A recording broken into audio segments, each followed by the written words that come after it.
আসসালামু আলাইকুম। সবাই কেমন আছেন? আলহামদুলিল্লাহ, আল্লাহর রহমতে ভালো আছি। একটা কথা বুঝলাম জীবনের মধ্যপ্রান্তে এসে, সেটি হচ্ছে আমরা পড়াশোনা করে কি করব। আমাদের যে পড়াশোনা আমাদের দেশের, সেই পড়াশোনাটা শুধুমাত্র একটা সাইনবোর্ডের মতন।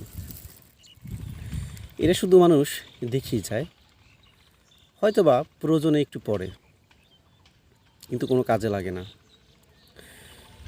তেমনিভাবে হচ্ছে আমাদের পড়াশোনাটা এরকমই। বর্তমানে মানুষ অনার্স মাস্টার্স শেষ করে, আর চাকরি নাই। তাহলে এই পড়াশোনার দরকার কী ছিল?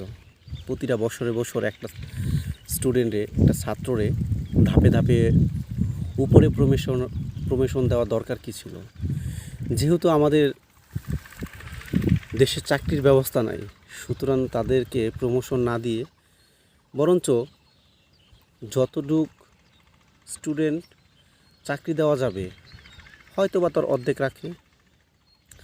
শিক্ষার মান 97-98% করে লাভটা কী হবে যদি চাকরি না দিতে পারি দেশে? আমি একজন বেকার যুবক, পড়াশোনা শেষ করে বসে আছি, চাকরি হচ্ছে না। এমন সময় কি করা যাবে? কিছু করার আছে আমার? আছে। সেটা হচ্ছে ঘরে বসে না থেকে নিজের কাজ নিজেকে করতে হবে। হয়তো আমরা যারা গ্রামে বাস করি, এরা হয়তো নিজের জমিজমা দেখে কাজ করি, তবে তাদের কপালে বিয়ে সহজ নেই। কারণ কী জন্য? কারণ হচ্ছে এরা নিজের ক্ষেতেই কাজ করতে পারবে, বাট অন্যের ক্ষেতে না। কারণ একটা অনার্স মাস্টার্স ছেলে অন্যের ক্ষেতে কাজ করে কত টাকা পাবে? 400-500 টাকা বর্তমান মজুরি অনুযায়ী। তাহলে এই ছেলেটা 20-22টা বছর কেন পড়াশোনা করলো? কেন তাকে উপরের দিকে বা উপরে পড়াশোনার জন্য ধাপে ধাপে অতিক্রম করালো? না, আমাদের দেশের শিক্ষা ব্যবস্থা চাকরির সুবিধা নাই, তাহলে কেন একটা ছাত্রকে প্রমোশন দিয়ে উপরের দিকে ওঠাবো? কেন তার জীবনটাকে একটা বেকারত্বের কাঠগড়ায় পৌঁছে দেব? এই প্রশ্নগুলো কাকে করব? বলার মানুষ নেই।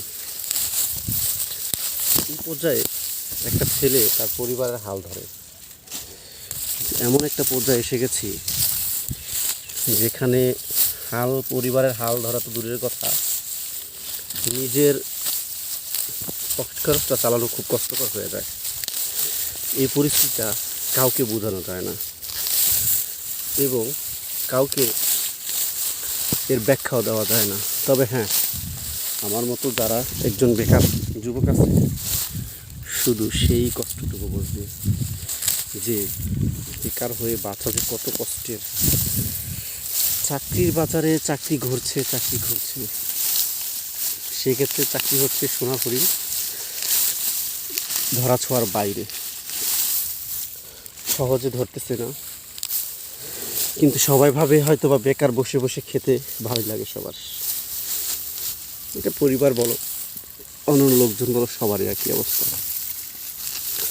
বেকারের প্রকৃত দুঃখটা একজন বেকার ছাড়া কেউ বোঝে না। কি আর করা, আল্লাহ পাক যদি একদিন বোঝে, তাহলে হয়তো বা এই বেকারত্ব খুঁজবে। ভালো থাকবেন। আজকে কাজ করতেছি নিজের জমিতেই, নিজের ক্ষেতেই, ভাগ্যটাকে একটু পরিবর্তন করার জন্য। দেখি আল্লাহ পাক ভাগ্যটা পরিবর্তন করে কিনা আমার। সবাই সুস্থ থাকবেন, ভালো থাকবেন। আল্লাহ হাফেজ।